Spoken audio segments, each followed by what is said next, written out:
Diamond, you're late. Guest vocalist? He's next week, Beverly Hills.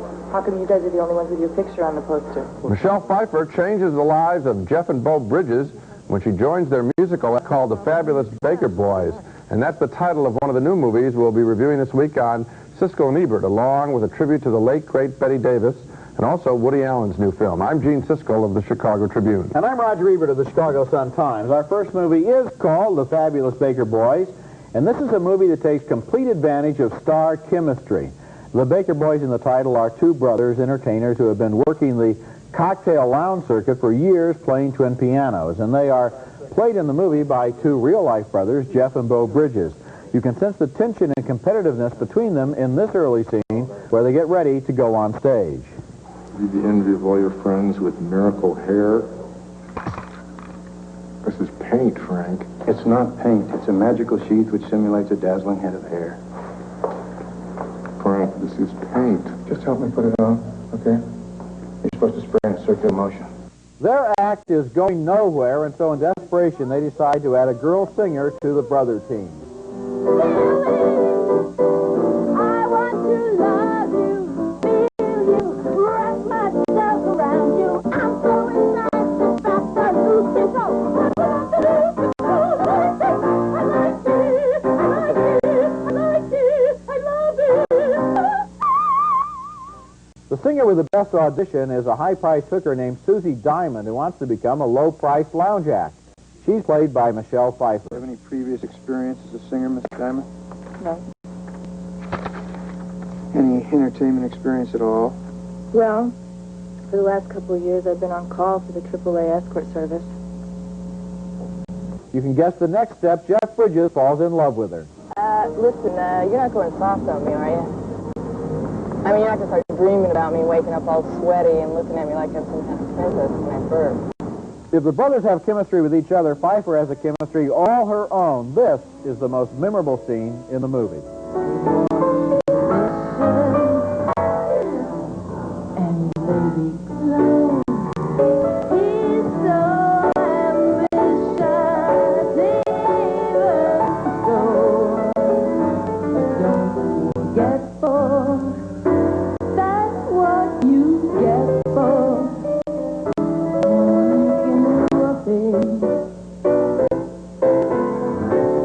And this is an amazing scene, sure to be talked about by everyone who sees the movie.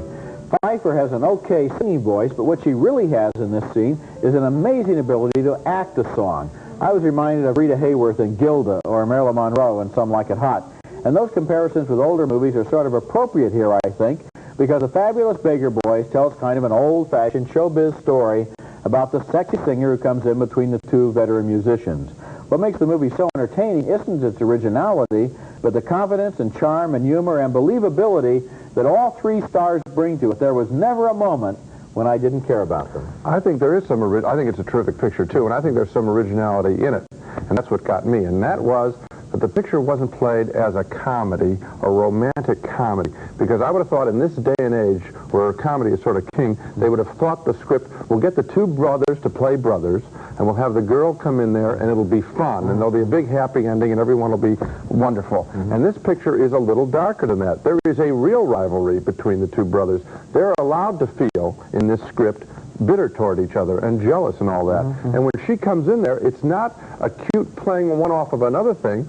She's her own woman. She's been on the make all her life, and she's on the make here too. And so the picture has a real grounding in reality that I really enjoyed. One of the nice things that and you're right about that it has a serious undercurrent. One of the things that works is neither one of these brothers has ever done in life what he really wanted to do, because they're locked into this relationship with each other that has them doing this act that, as it turns out, neither one has his heart in. What happens when Michelle Pfeiffer comes in is this is her first opportunity in life to do what she's always wanted to do, and she's so happy in doing it that in a way she makes it impossible for the two brothers to continue in their ruts or in their grooves. So there's something going on underneath, and apart from that, though, all three performances. Oh, yeah. I mean, it's really nice to see. I mean, you expect it from Jeff Bridges and you expect it from Michelle Pfeiffer. It's great to see Bo Bridges really get a good role, because he was, you know, really strong in the movies 2 decades ago or 15 years ago, and now he's really got a juicy role here. It's a very entertaining film, but it's a serious kind of picture that I enjoyed seeing. Okay, next film. And our next film is something rare because it features a solid, non-flashy performance by Burt Reynolds, who seems to have given up the movies for TV shows. In the caper movie called Breaking In, Reynolds plays a veteran burglar who stumbles upon a young amateur thief while robbing a wall safe in somebody else's home. Well, so how do you get one of them things open? Very delicate operation. Jesus! That's Casey Siemaszko as Mike. He's just great playing a kid who knows nothing about being a professional crook when Reynolds first takes him under his wing. I told you to sit on your money. Well, what good is having all that money if you can't spend it, huh? I do all right. What do you want me to do? Buy a little box down by the airport, settle down, play cards with old folks like you? This is a movie about teaching, about father and son kind of learning, and some of the teaching goes both ways. You paid her, didn't you? Yeah. Don't worry, it's on me. I thought it was a regular date. I thought she liked me. She did like you. She said she liked you. Well, then maybe she didn't want to pay. I mean, I never paid before. Yes, you did. In one form or another, you did. Trust me. Now, those are mostly one-liner dialogue scenes, but Breaking In is more than just talk, more than just one-liners. Writer John Sayles and director Bill Forsyth, two fine, quirky, independent filmmakers, really give these characters plenty of odd moments together that feel lifelike.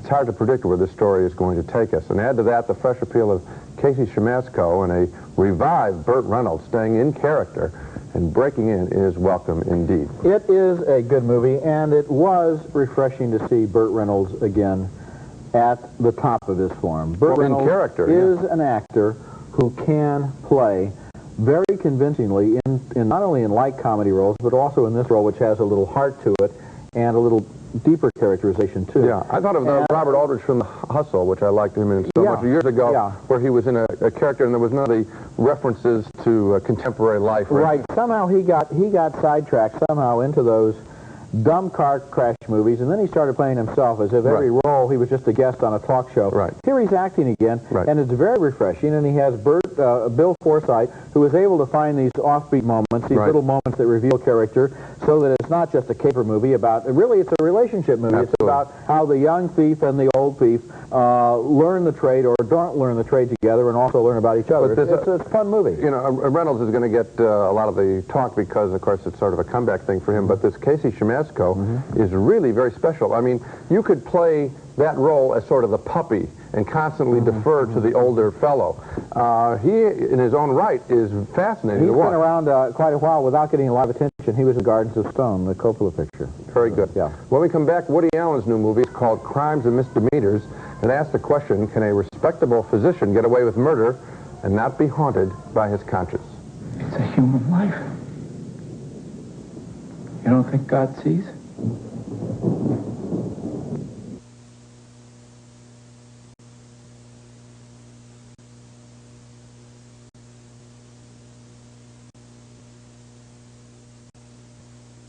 Our next movie is named Crimes and Misdemeanors, and this is one of the very best movies Woody Allen has ever made, a movie that moves back and forth between drama and comedy to paint a cynical and despairing and sometimes very funny portrait of the modern world. The movie cuts back and forth between two stories. The main story stars Martin Landau as a respected eye doctor who is happily married and treasures his reputation in the community. That's why he's so angry when his unstable mistress, played by Angelica Houston, writes a letter to his wife. It was lying on the table all day. By sheer chance, you didn't open it. By a miracle, I got it first. You told me over and over again you'd leave Miriam. We made plans. I didn't. You did. I gave up things for you, business opportunities. Dreams. And there were other men who wanted me. What do you want from me? You think this was an easy decision? I want what you told me you wanted. To be together. Otherwise, I don't want to do, Jude. I'll jump out the window, I swear. The movie's other storyline stars Woody Allen himself as a serious documentary filmmaker who is in love with a young producer played by Mia Farrow. But she is also being courted by a millionaire Hollywood TV producer, a man Allen has absolutely no respect for. What was that? Okay, you're 1911. Sure. Okay, I'll see you there. Okay. You're not going to go to the hotel. We're going to... Sure. I better go with you. Oh, come on, that'd be ridiculous. This guy, I know this guy. He won't be able to take his hands off. He'll get you in the room, you know, and he'll read you your Miranda rights, and he'll tear your clothes off. He's interested in producing something of mine. Your first child. Listen, I've never been seduced by a guy who wears loafers and no socks, much less one who says nuclear. It's almost a device from classic stagecraft that you have the same story told on two levels. On the tragic level with Martin Landau, and then on the comic level by Woody Allen. One very significant, one less significant, and reflecting on each other. Crimes and Misdemeanors asks a lot of questions, including whether a doctor can be responsible for a murder and not be eaten up by guilt, by his own guilty conscience, and also whether an intelligent young woman will choose to fall in love with a serious filmmaker, or will she choose instead a complete jerk who might be able to help her in her career?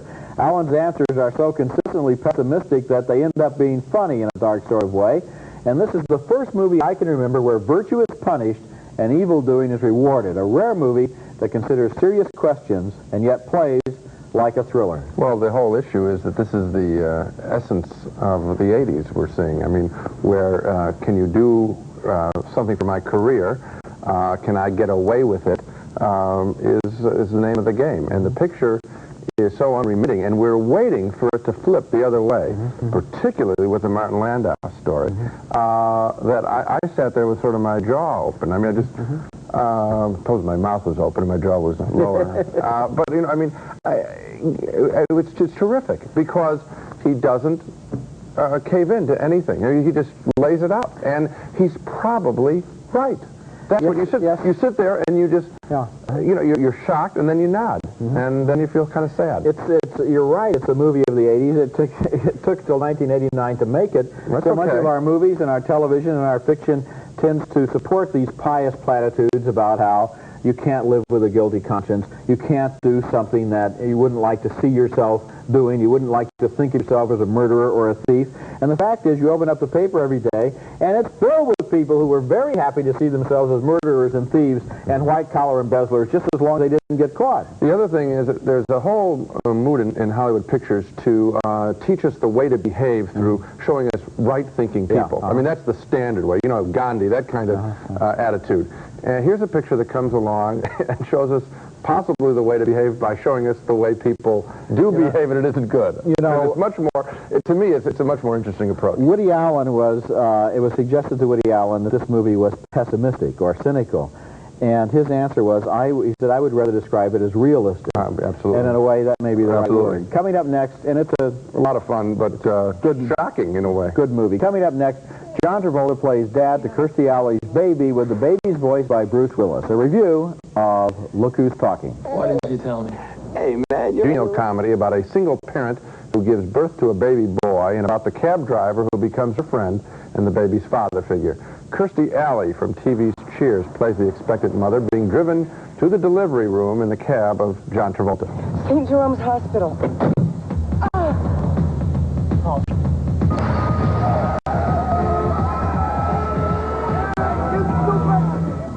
slow down! The first stage of labor can take hours. Yeah, so can the midtown traffic. The special gimmick of the film is that we can hear the baby's thoughts with a voice by Bruce Willis. It's weird, isn't it? You spend 9 months trying to get out and the rest of your life trying to get back in. Yeah, tell me about it.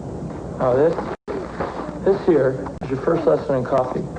Without anything in it, black coffee. Can you say black coffee? Nope. And then there's Travolta and Kirstie Alley are both appealing, and after a while, even the Bruce Willis baby talk gets funny. For example, when Travolta takes the baby to meet Travolta's grandfather, played by Abe Vigoda. Hey, I got more teeth than him. Hey, what are those hairy jobs over your eyes? Yikes. Hey, let me see those things. Let me try and grab one. Oh, there we go. How's that feel? The Bruce Willis lines are funny because he's using his vernacular, the way he talks, and it just works. Why even try to talk like a baby? Look Who's Talking is not a major piece of entertainment, but it is very good for what it is, a gentle domestic comedy. And the players are so darn appealing that you can't help hope that they will sort out their differences and remain together. On balance, I liked it. On balance, I liked it too. And I didn't go into the theater with a great deal of hope. I mean, they're emphasizing in the ads that Bruce Willis is the voice of the baby. If there's anything I didn't want to see, it was a movie where Bruce Willis was, or anybody else, was the voice of the baby. Right. And as for Kirstie Alley and John Travolta, they are not exactly coming off of roles of one hit after another, so that the movie might, you know, you might have low expectations when you go in, and then they charm the socks off. They do. That's Travolta is winning in this role. Kirstie Alley is very appealing, very warm and human. shows you what she could do with other roles like this that I'd never seen before. Well, I think that's what happens is you spend about an hour and a half or 100 minutes with a bunch of likable people, and it's fun. And it's nothing more than that, but nothing less either. That's kind of enjoyable. That's it. When we come back, a tribute to the late, great Bette Davis, who did it her way in more than 80 motion pictures. I'll admit I may have seen better days, but I'm still not to be had for the price of a cocktail. But she never retired. The first lady of the movies was on her way home from a film festival in Spain when death caught up with her, but she leaves behind a legacy of more than 80 motion pictures made over a period of almost 60 years. And she leaves behind a lesson, too, which is you don't have to be the most beautiful woman in Hollywood to be a movie star, but you do have to be willing to work hard and fight for what you believe in. Here she is in Jezebel in her Oscar-winning role as a New Orleans society belle trying her best to wrap Henry Fonda around her finger. In fact, I don't suppose it's important to you what I wear to the Olympus ball. It's only you that's so important. I suppose Mr. LaCour and the others couldn't possibly get on without you.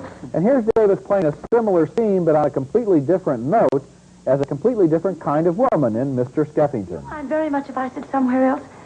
That eagle looks just as if he were going to pounce on me, or whatever it is that eagles do. Are you sure he isn't still alive? Quite. He's just stuffed. Well, my poor little bird is stuffed too, so maybe that's what appeals to him. Her best movie was probably the 1950 Academy Award winner All About Eve, where she plays a theatrical veteran whose career and love life are stolen from her by a younger woman. You were about to tell me about Eve. You'd have been proud of her. I'm sure. She was a revelation. Oh, to you, too. Davis was famous for her feuds over the years, few of them more genuine than her rivalry with Joan Crawford. When they made Whatever Happened to Baby Jane, Davis complained that she put on her makeup with a shovel, but Crawford somehow grew more glamorous every day. Sure. It wasn't anything. Just that nosy Mrs. Bates going on about your picture last night. Oh, really? Did she like it? Oh, really? Did she like it? Bette Davis's last major film appearance was only 3 years ago in The Whales of August, where she teamed up with another screen legend, Lillian Gish. We're so different, you and I. We're strong stock, Sarah.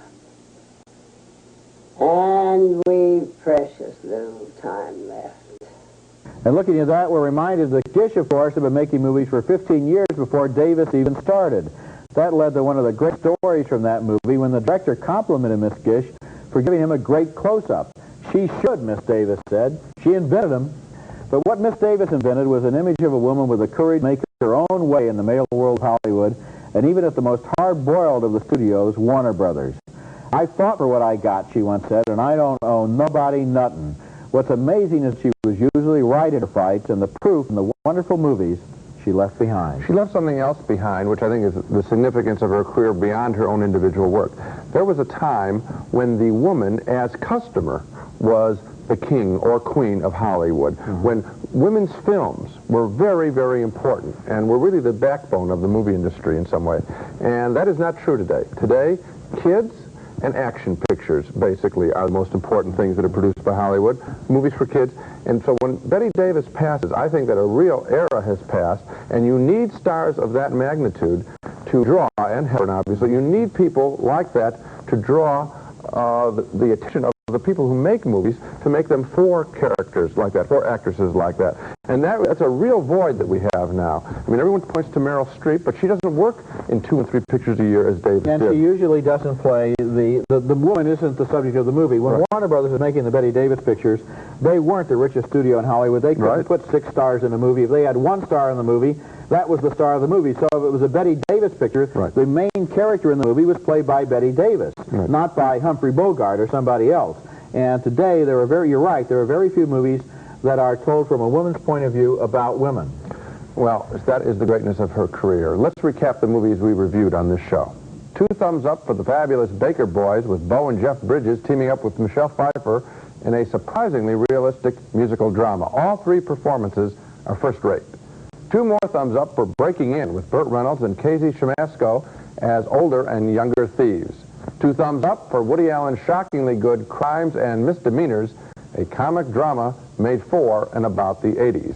And 2 more thumbs up for the genial Look Who's Talking with fresh work by Kirstie Alley and John Travolta and the voice of Bruce Willis. And we're all thumbs this week, all thumbs up. First time that's happened in a long time. Of those movies, the one that I really thought was the best was Crimes and Misdemeanors, I think which we're is gonna- almost like his film version of Tom Wolfe's Bonfire of the Vanities, about the values of the 80s and how they're almost exclusively materialistic and selfish. And I think we can even agree on the ranking of the pictures this week. I would then put The Fabulous Baker Boys next. Then I would put Breaking In, and then Look Talk. But you'd have them all above the... They're all good. Above the... But that's the order I'd see them. Above the Great Thumb Meridian there in the middle, right? Okay, that's it for this week. Next week we'll be back again to do some more geography lessons and also review Fat Man and Little Boy, starring Paul Newman and John Cusack, in the story of the birth of the A-bomb, and Matthew Modine and Daphne Zuniga struggling through medical school and gross anatomy. That's next week.